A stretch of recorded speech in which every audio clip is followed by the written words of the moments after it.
You ask Tiger to solve. This deals with linear equations with one unknown. The final result is x equals 6. Let's solve it step by step. Simplify the expression. Expand the parentheses. Simplify the arithmetic. Group all constants on the right side of the equation. Subtract 15 from both sides. Simplify the arithmetic.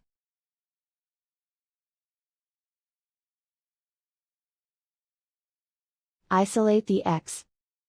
Divide both sides by 3. Simplify the fraction. Find the greatest common factor of the numerator and denominator.